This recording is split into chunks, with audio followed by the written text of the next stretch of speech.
sus diferencias. Lo clave,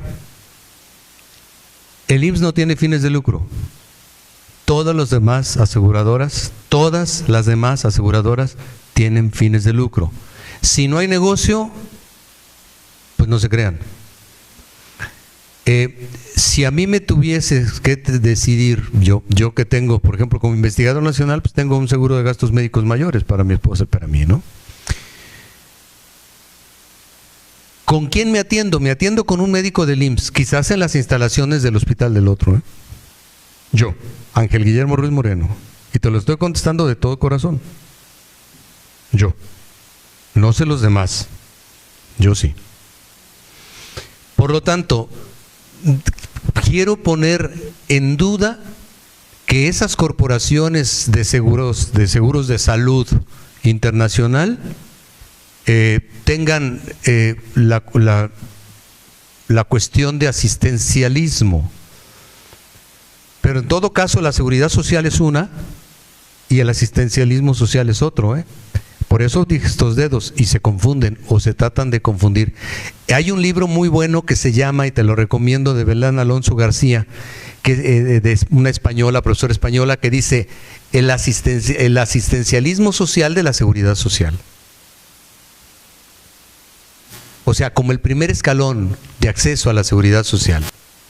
Eso, en lo general, como una especie de medicina preventiva, si me captas, ¿no? De medicina de base mínima, que ni siquiera llegaría quizás al primer nivel. Porque allí tenemos otro tema, gran tema, porque sobre esto podemos hablar lo que tú quieras. Por ejemplo, la OMS. Para que la OMS, ¿qué es la salud? Bueno, pues la salud es el equilibrio biofísico-psíquico del individuo con su medio ambiente, etcétera, etcétera, ¿sí? No es la ausencia de enfermedad.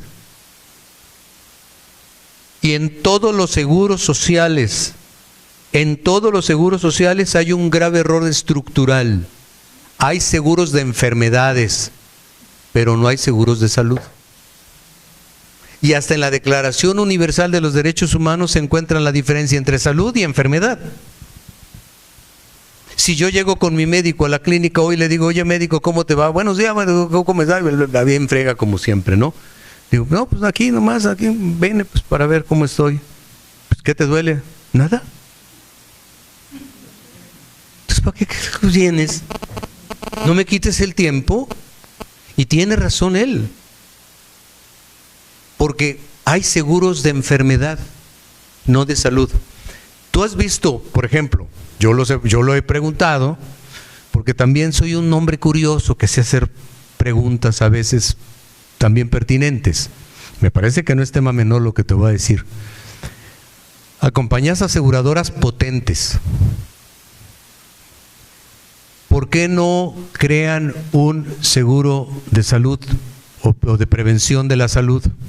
Donde pueda ir yo a hacerme mis análisis, por ejemplo, para tratar de preservar mi salud.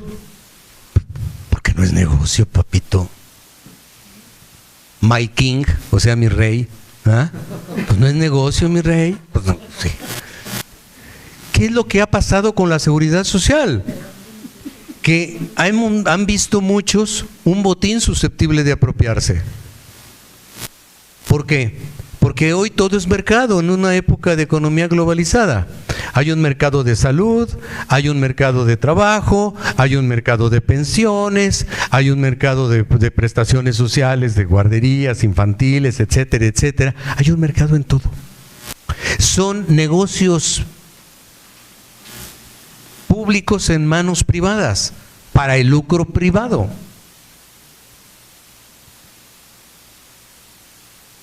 Alguien algún día, bueno, el día de ayer estuvo un juez precisamente hablando sobre el tema de que según esto las audiencias son públicas para que la gente vea de que no se llega a la corruptela. Pero es que sería ingenuo o iluso pensar que antes no se ven las gentes y que por eso hablaba acerca del juicio oral mercantil, pero decía, para mí las audiencias tienen que ser públicas, o sea, que yo puedo dejar entrar a quien quiera entrar, debo de dejar entrar, pero lo que va a haber ahí pues no le va a interesar porque es un tema muy técnico. Y dicen que es uno de los principios, el de la publicidad, el que sea público, de este tipo de juicios, como el juicio penal. Vas de cuenta como en Estados Unidos, ¿no? Ahí está. Sí, yo he estado en juicios en Estados Unidos y me he sentado dentro de las bancas, o sea, sin pasar lo de la barra y todo lo demás, a ver si sentencian o no a un tipo. Haz de cuenta como espectáculo, ¿sí me captas? Entonces, no creo mucho en ese tipo de cosas. La segunda pregunta, ¿cuál es? Es acerca de el encarecimiento de los sistemas de salud y el abandono de la clínica. Bueno, el abandono de la clínica yo lo escuché hace muchísimos años con un prestigiado médico oftalmólogo que llegó conmigo cuando yo trabajaba en el jurídico del IMSS, el jefe de asuntos legales ahí, y llegó y me dijo, oiga doctor, pues yo creo que tenemos un grave problema en el instituto. A todo mundo le están mandando casi por gusto del propio paciente a que le hagan exámenes de sangre y de esto y de la orina y de esto y todo lo demás. Y se gasta un montón de dinero y no sirve para nada. Y me quejo de los de oftalmo porque decía, pues como para qué, ¿no? Bueno, si yo sospecho que tuvieras alguna cosa así, ¿qué podemos hacer? Ahí me explicó él lo que era lo de el conocimiento clínico. Lo que pasa es que los médicos adolecen ya de conocimiento clínico. Te estoy hablando de los años 80, ¿eh? Bueno, pues entonces, el tema no es nuevo. El tema es de siempre. ¿Cuál es el problema? Lo mismo que nos está pasando y que yo reconozco. Aquí está un profesor aquí de Derecho de la Seguridad Social allá atrás, Alejandro Galván, también que estuvo en el jurídico del IMSS. ¿Cuántos años, Alejandro? Bueno, y él lo sabe. ¿Cuál es la falencia de nuestros abogados? Pues muchas. Que no saben argumentar, que no saben escribir, que no leen, más que su fuente de conocimiento es Wikipedia. O sea, de repente me encuentras con un montón de falencias, pero sobre todo el derecho internacional que no lo conocemos y que pensamos que se queda todo en el nacional. Aquí lo mismo, creo que a lo mejor hay que hacer un análisis en la universidad, pero eso se tiene que hacer a través primero de sus academias, luego de los departamentos. Aquí está un jefe de departamento, ¿sí? Que es donde el colegio departamental tiene que mandar luego al consejo de división, y que luego de ahí al consejo de centro, y el consejo de centro, el CUCS, ya lo tiene que enviar al consejo general universitario para que ahí lo destrocen todo lo que hicieron, porque aquí hay expertos, allá no, ¿eh? Entonces, el tema no es fácil, el tema no es nada sencillo eso. Sí, hay un gran negocio, pero también ya hayan precedentes de que, por ejemplo, en el protocolo de Kioto, si mal no recuerdo, se autorizó precisamente a que los países africanos reprodujeran todo lo que tenía que ver con los antivirales estos para el VIH, ¿sí? Sin tener que pagar las regalías por la propiedad intelectual. O sea, es que cuando tienes una pandemia, pues lo que cueste. Los otros pegaron de gritos, ¿eh? Los laboratorios que invirtieron para eso, pues sí, pero es ahí cuando tienes que ceder en algo. ¿Y los fregados qué? ¿Cuál era la tercera? Porque allá tengo preguntas también. Nada más es la de la salud como resultado de las decisiones también institucionales. Pues eso, mira, yo porque, aparte de que tengo antecedentes de diabetes en la familia, soy el único de 8 hermanos que no tengo hasta ahorita síntomas de cáncer. Mis otros 7 sí, mi madre y mis hermanos, 2 de ellos ya murieron de cáncer, ¿eh? ¿Ok? Pero soy el único diabético. Pero yo recuerdo cómo la tensión, por ejemplo, cuando trabajé en el IMSS fue durísimo esa experiencia. Me formó, me informó, pasaron, pero yo pienso que de ahí se proviene la diabetes, pienso. Aparte, no me cuidaba, me malpasaba, o sea, no hacía ejercicio, porque ¿a qué horas llegaba yo muerto a casa de ustedes? Así, muerto, porque además daba clases y todo lo demás. Pues tengo 40 años echando a perder alumnos, ¿no? Entonces, el tema es ese. No tenemos una cultura para la salud, y deberíamos de tener políticas públicas eficaces, vigiladas, responsables, precisamente para evitar pues el desayunar del pato al orange, ¿no? O sea, un gansito con una Fanta. O Mirinda, ¿no? Y era de los taquitos y cosas así por el estilo. Entonces, son estilos de vida que al final terminan haciendo muchísimo daño, ¿no? ¿Dónde debería de haber aquí en esta división, en estos departamentos, en este centro universitario, es donde debería generarse realmente verdaderas políticas públicas acerca de esto, ¿no? Pues yo creo que tendríamos todos una tarea pendiente y después de que convencernos de que la tenemos que hacer, ¿vale? A ver, por favor. Ahorita voy a ese ya. Usted levantó también la mano primero. Fui muy descortés, perdóneme, ¿eh? Pero ahorita va. A ver. Primero seremos breves. Felicitarte. Eres toda una autoridad en la materia. Pero estamos en una universidad, no en una iglesia. Entonces, en una universidad el conocimiento se construye. Y no se construye neutralmente. Se construye ideológicamente, políticamente, hasta a través de la economía. Sí, sí. Entonces, me recuerda que el Seguro Social repartió en todas partes, no sé dónde sacó tanto dinero hace unas semanas para decir que los servicios en salud en el IMSS no se privatizan. ¿Sí me entiendes? Bueno, yo quiero hacer un comentario muy breve, muy chiquito, que dice lo siguiente. El problema viene desde el punto de vista, ojalá que estuviera aquí Noam Chomsky, desde el lingüístico. ¿Qué vamos a entender por privatizar? Si entendemos por privatizar de que van a poner un letrero que se vende el IMSS, eso no lo van a hacer. Pero hay un libro muy bonito que se llama Privatizar el Mundo, que se hizo en Inglaterra. Ya lo he leído. Donde comentan que la privatización, este ferrocarril liberal ya solo concesiona. Y entonces, un ejemplo es lo que acaban de hacer, y él lo citó con la hemodiálisis. PISA, que no tiene ninguna vocación de servicio ni la gente, sino los dineros, como él mismo ha citado, ahí está. Lo que acaba de hacer aquí el Hospital General de Occidente, ¿sí? Privatizaron los laboratorios. No, perdón, lo subrogaron. Y yo sí creo de que es una privatización silenciosa, una subrogación. Y un ejemplo muy claro son las guarderías ABC. ¿Sí? Alguien dice, no están privatizadas, están subrogadas. Entonces yo creo que no es fácil decir se privatiza o no. Yo creo que cuando menos los que fuimos hechos en el IMSS, yo hice mi posgrado en el IMSS, yo me siento orgulloso y lo repito, yo formo parte del Comité de Bioética del IMSS, del Centro Médico. Sí tenemos una preocupación. Sí. ¿Por qué? Porque estos mercaderes, mercenarios de PISA, de los laboratorios, y tú lo citaste, están ahí por el negocio, no les interesa a la gente, y han transformado el derecho social en una mercancía, el derecho a la salud. Y a ellos no les preocupa lo que a ti te preocupa, la verdadera seguridad social. Tanto que han propuesto que se separe la provisión del financiamiento. ¿Sí me entiendes? Yo no digo que sea bueno o malo, yo digo que ellos lo que interesan es únicamente que es negocio. Y el pensionar a un viejo no es negocio. El pensionar a alguien que tiene un accidente de trabajo tampoco es negocio. Entonces, mi pregunta es esta. ¿Hasta dónde es ético? Porque también entra la ética acá. ¿Hasta dónde es ético permitir que transformen el derecho a la salud en un negocio? Gracias.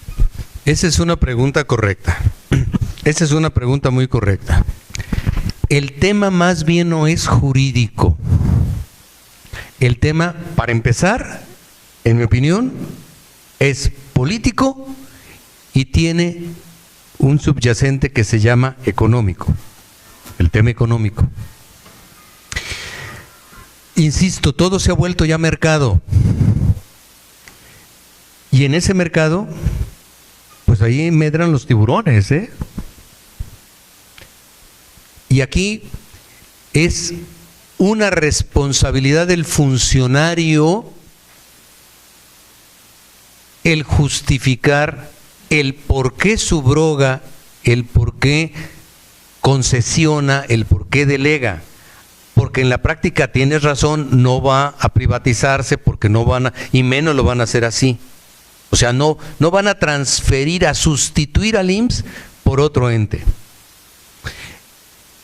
Y todavía me voy más lejos, cuidado, porque en el doctorado en Derecho que yo también coordino allá en el CUCH Belénes, hay 3 tesis que son muy importantes. Una de ellas, que la está elaborando mi hijo, por cierto, es la idea de hacer un solo Instituto Nacional de Salud, un solo Instituto Nacional de Pensiones y un solo Instituto de Vivienda y Prestaciones Sociales para sustituir al Instituto Mexicano del Seguro Social. Y ahí es donde se van a dar, todavía se van a notar más este tipo de cuestiones. La enorme pregunta es, si hablamos de un tema ético, o sea, que en realidad quienes elijamos nosotros, si lo es que los elegimos, que no los elegimos nosotros, pero que estén a cargo de los seguros sociales, que debería haber humanistas y no tecnócratas financieros, porque ahorita el que está, pues estaba, ya sabes, de subsecretario de ingresos del SAT, se trajo a todo el equipo de él está ahí, y por eso son muy eficientes en cobrar. Y muy eficientes en negar las relaciones de trabajo para dar de baja y luego no te devuelve nada que porque el Seguro Social ya corrió riesgos, ¿sí? Y a mí ya me pasó incluso con un profesor investigador a quien le pedía una ayuda, lo di de alta y me dijeron, no, usted no está registrado, está registrado como un que tiene un bufete jurídico, ¿sí? Pero usted no realizaba investigación, no podía contratar a alguien y pum, lo dieron de baja solamente para no darle su pensión de vejez. Y evidentemente lo peleé. ¿Sí? La respuesta es, ¿cómo medimos la cuestión ética? Y yo digo que la única forma de hacer una verdadera generación de valores y de principios en donde debe de ir esa ética profesional, ética de servidor público, etcétera, lo tenemos que hacer aquí en las aulas y lo tenemos que hacer sobre todo en la casa. Porque en la universidad se instruye, en nuestra casa se educa. Y si desde tu casa no fuiste educado, difícilmente les vamos a cambiar aquí el chip. Pero ahí está el tema, estoy de acuerdo contigo. A ver, por favor, allá. Sí. Bueno, buenas tardes. Siendo nuestro texto constitucional federal el primero en el mundo, según ser, yo creo que sí. Según ser, siendo nuestro texto constitucional federal el primero en el mundo en plasmar asuntos de seguridad social, si no me equivoco, ha venido demeritando cada vez más esos derechos a la seguridad social. Y yo creo que en mucho es por nuestra ignorancia, pues, ¿sí? Por nuestra ignorancia, pero el gobierno promueve esa ignorancia y nosotros nos dejamos en mucho, ¿sí? En este caso, esos artículos que mencionó, o sea, y muchos otros, el artículo 4º, etcétera, el derecho a la salud, que no es un negocio, que no tenemos por qué pagarlo nadie, ¿sí? Y en el Hospital Civil, mi querido Hospital Civil, se hacen cuentas de cientos de miles de pesos a veces a pacientes que están ahí por mucho tiempo, ¿no? Entonces, nada más de un caso que promovieron pues en base al artículo 4º y que quedó en ceros, pero de ahí en más la gran mayoría anda buscando 1,000 pesos o 50 o lo que sea para pagar, gente muy pobre que no tiene pues recursos. Por otro lado, entonces esa aplanadora que está cada vez más tratando de destruir esos derechos y en este caso cambiándoles nombres, como decía el maestro Reyes, y usted también, cambiándoles nombres, o sea, en lugar de privatizar, pues otra forma. Entonces, pero se apuestan a la ignorancia, porque al final de cuentas, mientras no se cambien esos tratados internacionales o el artículo 4º, por ejemplo, no debiera cambiarse nada de esos esquemas, pero entonces se hacen como abajo del agua, se van destruyendo poco a poco y al rato ya se hacen disque legales, ¿no? Entonces, primero tendría que quitarse del esquema internacional muchas cuestiones en México para tratar o para cambiar ese esquema de seguridad, por ejemplo, el esquema de la atención a la salud. Y entonces ignoramos, o sea, cuánta gente ha leído la Carta de los Derechos Humanos, que luego se plasman como garantías individuales en la Constitución nuestra federal, y cuántas gentes han leído los primeros 29 artículos de nuestra Constitución, que es donde se plasman precisamente esos derechos, pero que ahora se denominan al estar en la Constitución como garantías individuales, ¿cuánta gente lo sabe? ¿Sí? ¿Cuánta gente lo sabe para defenderse? Entonces, ese contrato social como que está entre autoridades y gobernantes como que está muy dispar, pues, porque la gran mayoría de los gobernados no saben, es más, ni siquiera los gobernantes saben a veces de leyes, ¿no? Sino nada más de negocios, de negocio. Entonces, y es negocio porque hace ratito pues se hablaba de que, porque no hay un derecho, perdón, un seguro para la salud y no para la enfermedad. En tiempos de Confucio y en algunas otras culturas, en Cuba, en algunas partes se le paga al médico por mantenerte sano, no para atenderte y curarte. Pero aquí yo creo que entre más ignorantes seamos y entre más enfermos estemos de la mente y del cuerpo, etcétera, más susceptibles somos de ser dominados, de ser títeres, y entonces no les conviene que estemos sanos. Y entonces yo me voy a veces a pensar que en mi querido Hospital Civil y en algunas otras instituciones, por ejemplo, en las escuelas ya se quitó un poquito, pero, o sea, venden cochinero de comidas. Se me hace como incompatible completamente y absurdo que se vendan papitas, duritos, churritos y se promuevan y no se evite incluso la fabricación de eso, ¿no? Entonces es todo un sistema así como patológico, pero que al final de cuentas, como decía Marx en algún libro de su Capital, creo que el cuarto, de que es la subsunción real del trabajo al capital, es decir, ganar a costa de lo que se produzca y de lo que se venda a la gente, ¿no? Y entonces es un esquema global patológico, y entonces aquí pues podemos escaparnos en la medida, como usted dice, en las universidades, en la casa, y cada uno difundiendo pues este tipo de conocimientos como usted lo hace, para ir salvando poco a poco, ¿no? Este tipo de situaciones y no ser así como, pues no sé, titeritos de esos negocios que tienen y que a costa de ganar ellos nos venden y uno compra lo que sea, ¿no? Entonces nada más esos son esos comentarios que quería hacer para todos y para usted, maestro, y es comentario más que pregunta. Y la otra es de que la última, de que el Estado mexicano, si el Estado mexicano falla al ser exigibles algunos derechos, pues está la Corte Interamericana de Derechos Humanos también, que es una posibilidad para este tipo de situaciones. Muchas gracias. Pues eso, sí, muchas gracias a usted por su opinión. A ver, por favor. Y a las dos últimas preguntas, con su venia, porque dejé ropa rociada y tengo que irme a planchar. Gracias, doctor. Dos comentarios. El problema pues de la protección social me parece que tiene también mucho que ver con el acceso a la justicia. Y entonces el problema es que muchos de estos derechos que actualmente se están limitando por acciones de servidores públicos pudieran ser recurridos en los tribunales, pero el acceso también a ellos de repente es complejo. Y no sé, me gustaría saber cómo su opinión. Y la segunda es, muy recientemente la Suprema Corte de Justicia de la Nación hizo una interpretación del principio pro persona, que a mí me parece que lo que hizo fue terminar restringiendo una comprensión más amplia del principio, casi regresando a la idea de que la Constitución sigue por encima de todos. No sé si aquí se ha hecho algo más respecto de la interpretación del principio. Mire, en términos generales le agradezco. En cuanto el primer tema, prefiero contestar el segundo y a lo mejor se conteste el primero. La Corte ha ido poco a poco avanzando sobre esta cuestión.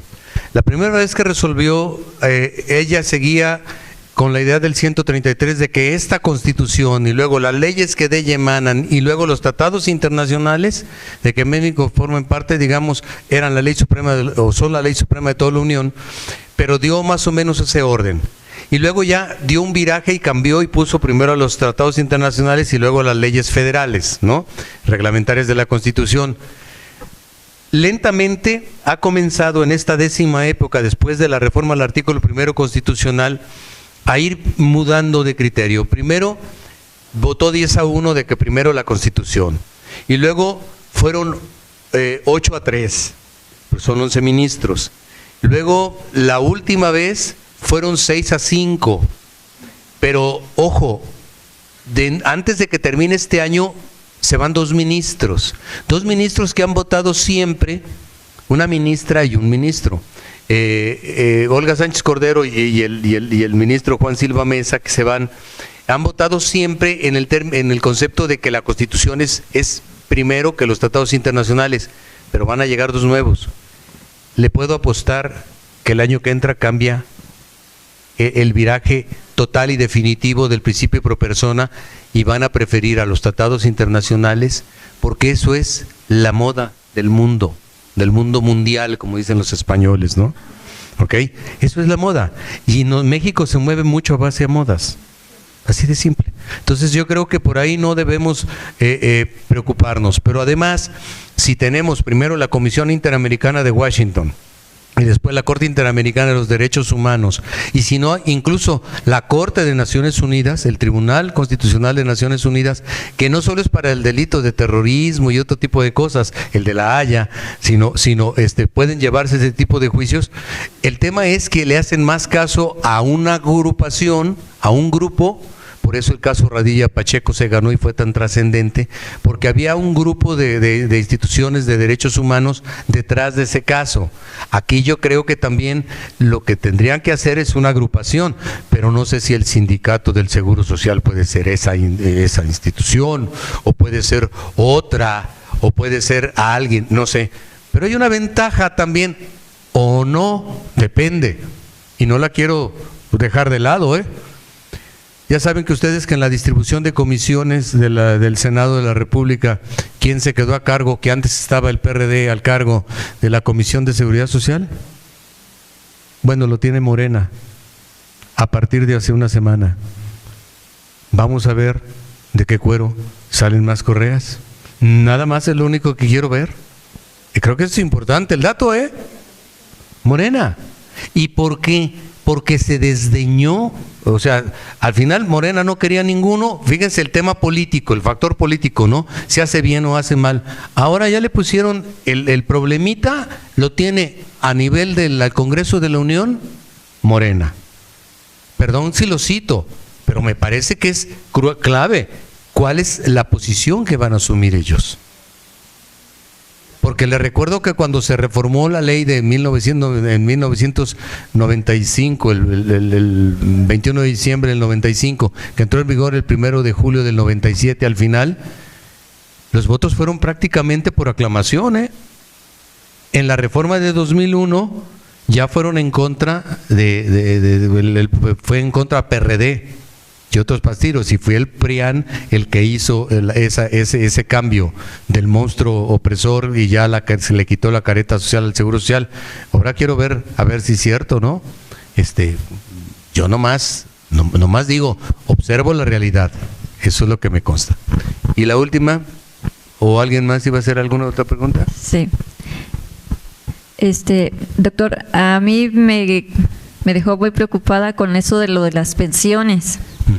Porque sí, porque no sé si entendí bien o mal, pero que a futuro van a ser compradas o vamos a tener que Claro, se lo explico a la Walt Disney para que lo entienda hasta los con peras abogados. y manzanas, por favor, doctor. ¿Sí, no? El sistema de capitalización individual consiste en que usted durante su vida activo-productiva va a ir acumulando un porcentaje de su salario para ahorrar y comprarle a una aseguradora privada que autoriza el Estado para ello su pensión de vejez o de cesantía en edad avanzada, o la de supervivencia para si es que tiene usted a algún beneficiario que lo tenga. Y va a ser calculada conforme el monto del ahorro y los años de esperanza de vida que usted tenga, ¿sí? Y entonces usted va a comprar su pensión, claro, previa al pago de prima de la aseguradora que no trabaja en balde. ¿Hecho? Ajá. Así de simple. Entonces, si usted ahorra mucho, tendrá una buena pensión. Si usted ahorra poco, pues tendrá prácticamente nada de pensión. Y aquí cambian también las reglas, y esto es importante, porque para que yo tuviera derecho a una pensión de cesantía en edad avanzada o de vejez, necesitaba cotizar 500 semanas.